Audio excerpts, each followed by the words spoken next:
This is my ranking of every game I played in 2024. It's not a big list. Last year seemed like a big list, but that's because I did every game that I played in the last like 3 years. This year, I'm just doing the games I played this year. Honorary mention for Assassin's Creed 2 because we started it this year, but we're not finishing it.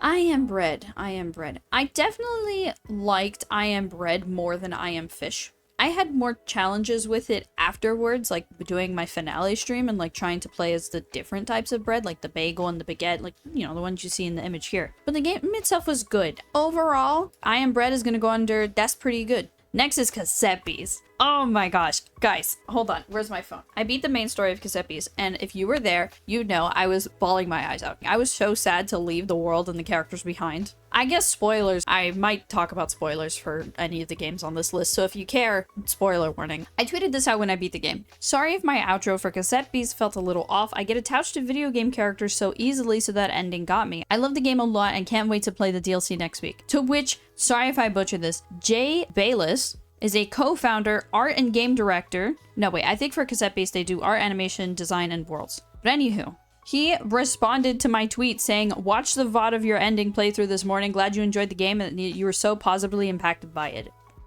First of all, that was cool as hell. I loved Caseppi's so much. I loved the story. Of all the like mon-catching games I've played, Koromon, Pokemon, Temtem, Caseppi's has been my favorite. The game is easily on the top of the list this year. Like, no doubt about it. I bawled my eyes out at that ending. Oh my gosh. For the YouTube video, sorry if my webcam keeps moving positions, trying not to block the tier list. I feel like I should be doing this in order of when I played it, but I'm too lazy to find out. So Assassin's Creed 1 was very recently. I'm gonna throw Assassin's Creed 1 in had good moments. It was very repetitive. Go to the bureau, meet with your peers, do some investigations, kill the Templar, go back to your master, whose name I forgot, I'm sorry. I loved the way the modern day ended. The dramatic ending was so good. I don't know, I just love that. That felt like I was watching a movie and I was just like ready for the next one. Lucky me, I didn't have to wait 2 years for the next game. I'm trying not to compare it to future titles because obviously every game is gonna improve or possibly not improve things from the last game. But Assassin's Creed has nothing to really compare it to. It's the first one. It's a good game. It has good moments. I am fish. I think I learned how angry I could really get at video games, which sounds so dumb because there are definitely more rage-inducing games out there, and I can't wait to experience them. But I Am Fish made me realize that I can get very mad at video games. And I play Valorant. Does my raging make this a bad game? I don't think so. I think I'm gonna put it under had good moments. I wouldn't say it's as good as I Am Bread. I remembered not liking the seagull part, but I definitely didn't like jars. Being in the jars. I hated being in the jars. I really liked the bit in every level or in every world with the guy. It had a good ending. See, that's the thing, that these games have good moments. I like this category name that I picked. Hi-Fi Rush. This was another one that like my friends picked. Would I say that I loved Hi-Fi Rush? I enjoyed Hi-Fi Rush a lot, but I suck at rhythm games. Would definitely need to play it more consistently. This was still at the point where I was playing the game once a week. I was good enough to get through the story without too much of a struggle, so I'm gonna put it under that's pretty good. But that's more of like a skill issue on my part than the game being bad, so I would put it above I Am Bread. Next, we got Lego The Incredibles. I always say there's no such thing as a bad Lego game. We'll address that more in the future, but for now, for the list we have right here, I can still say there's no such thing as a bad Lego game. I really enjoyed the way this game interpreted the movies into cutscenes and the movies into level scenes. I talked about that pretty frequently throughout my series, and it was actually my first time ever playing the game. Most of the Lego games I've played on my channel, I have played on release or years later on either Xbox or PlayStation. For my first experience with The Incredibles, I loved it, and the open world afterwards of unlocking all the Pixar characters was so much fun. Lego games will always have a place in my heart, so I have to put it above Caseppi's, but it was really good. I enjoyed Lego Incredibles. Is it bad to say that I've blocked most of Assassin's Creed Mirage out of my memory? I know I'm not the only one, which is why I don't feel bad saying that. We started Mirage last year and finished it this year in February. I can tell you the story of it. I've actually heard people say that they could see the twist at the end of Mirage coming and that it was a predictable ending because they had played Valhalla first. I've played Valhalla now, and thinking back on the story of Mirage, maybe I'd have to replay it now that I have played Valhalla. But from somebody who's playing the games in chronological order, I actually thought the story for Mirage wasn't that bad. But the gameplay itself, I know it was supposed to be an homage to the original Assassin's Creed games, but before this year, I had never played the original Assassin's Creed games, so I couldn't really compare it. It's only when I played Assassin's Creed 1 that I was like, oh hey, they did this in Mirage. This game was supposed to like appease old fans and also satisfy newer fans. I'm right down the middle, so I'm gonna put Mirage under had good moments, but like right in the back, right at the end there. Alright, next is LEGO Pirates of the Caribbean. Like I mentioned with LEGO Incredibles, this was my first time experiencing the game. This game came out in 2011. Let's be nice to it, okay?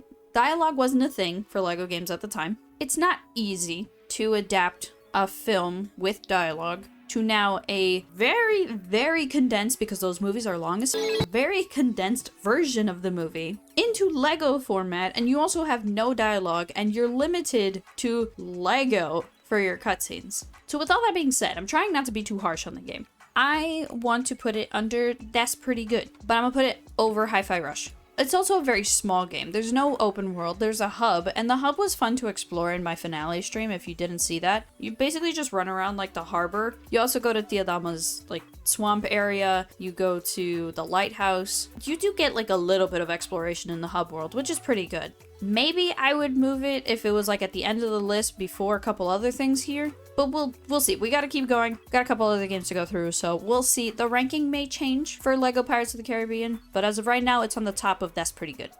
Turnip Boy Robs a Bank. Fun fact, when I was saving these images, I put Turnip Boy Robs a Bank as how to rob a bank and how to commit tax evasion. So if anybody ever goes through my images, they might think I'm a criminal. Roguelite style of the game was so much fun. It was very easy to 100%, and I loved exploring the lore from the first game developed more into this game. And I really don't have too much to say about that. I will be putting it... Oh, this is a tough one. Where do I put it? I know I wanted under Loved It, but do I put it above Casepis?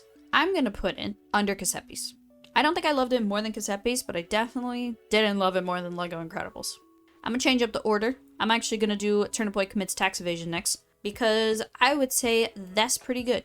I enjoyed Tax Evasion a lot. It was another game that I 100% in one go. I played these games a month apart from each other. Well, technically a week apart from each other, but I think I played one in January and the other one in February. I actually remember more about Robs a Bank than I do about Tax Evasion. But Tax Evasion was still a really good game. It was still a lot of fun. It's definitely going like just literally one under Robs a Bank. They're still both very good games, but Robs a Bank was a really, really good sequel. My personal most controversial LEGO game. LEGO Marvel Super Heroes 2. Why do I say that? I loved LEGO Marvel Super Heroes 1. That game will always be on a pedestal for me. So in, 2018, when this game came out, I was ready. I don't see the X-Men. I don't see the Fantastic Four. And those were my favorite characters. I love that we got these alternate characters. Whatever you want to call it. Alt dimensions, multiverse, parallel Earths, whatever you want to call it. I do like those characters. But I love the X-Men and the Fantastic Four so much. But I will always, not get points for not actually being a sequel to the first game. It's a cash grab. The roster for this game was a total cash grab. They changed the way all the characters look to match their MCU counterparts. Not all the characters. I'm gonna put this game under that's pretty good, but I'm gonna put it at the bottom of the list. If the game is here, it will always be right here because of the character roster and the story not really being a sequel to the first game. Still a really good LEGO game, it's just always gonna be a little bit lower on the list. Finally, from the last game that I finished this year, Assassin's Creed Valhalla. I was very tempted to throw Assassin's Creed Valhalla under Never Again. Ignoring the fact that I plan on going through all of my Steam games and getting 100% of the achievements, which will be a future video on this YouTube channel, Just Troya. But ignoring that, ignoring the fact that I plan on coming back and 100%ing this game, I actually would never touch this game again. Solely for the fact that it is so grindy and so tedious and so pointless. Everything you do in this game means absolutely nothing to the story at the end of it. Over 50 hours of useless content. And I would absolutely love it if it was not Assassin's Creed and if it was optional. And I will forever stand by this. Because it is not a bad game. It is a bad Assassin's Creed game. because I actually think doing all the allies and making all those allies was really fun and good, because I liked the different stories that we got to do and the different characters we got to meet. Some of them were a little similar, a little repetitive, you know, playing matchmaker, kill the king, replace a king. Some of those did tend to repeat themselves. I put this never again on here, but I played a lot of really good games this year, so honestly, I don't even need this section of the tier list. But Assassin's Creed Valhalla is going to go under meh. The overabundance of content, of useless content, that's tied to the main story. If it was not tied to the main story, if it was optional, it would be a whole nother story, and I would put this under good moments. But the fact that all of your alliance stuff is tied to the main story, and you cannot beat this game without finishing your alliances, it's going under meh, because it's meh.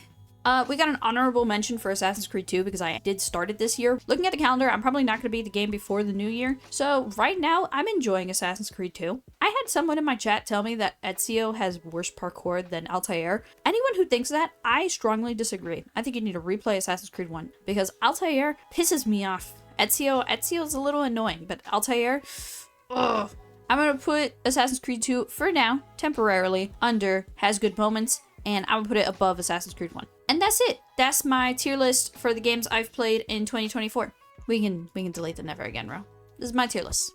I switched to just chatting. Thank you guys for watching this video. It's my first official video on the second channel. Sorry that the image is reversed. I like when I look at myself, the image isn't reversed. So am I just chatting? I reversed the image. I'm sorry. You'll get over it. But thank you so much for watching. I hope you enjoyed this video. If you did, make sure to leave a like and tell me what you would change about the tier list. Would you put any of these games under never again? Because I did not this year. Who knows? Maybe in 2025 we play some pretty shitty games. I've been uploading VODs on this channel. I'm gonna try to keep doing it. They won't be consistent. This channel is kind of just like the passion projects I have. Like anytime I get a really fun idea that I don't think would fit with, you know, playing through the narrative of a story, it's gonna go on this channel. So this tier list, the video for building that, I have an idea with my Steam points, my rerun series that I want to do. So like passion projects are going on this channel. So if you're interested in any of that, I would suggest subscribing. But again, it's nothing consistent, nothing concrete. I don't have any type of schedule. If you do want consistent posts from me, my main channel is the best place to go, or my Twitch. I stream almost every day on Twitch, consistently post every Monday, Wednesday, Friday on the main channel. And I post shorts every day.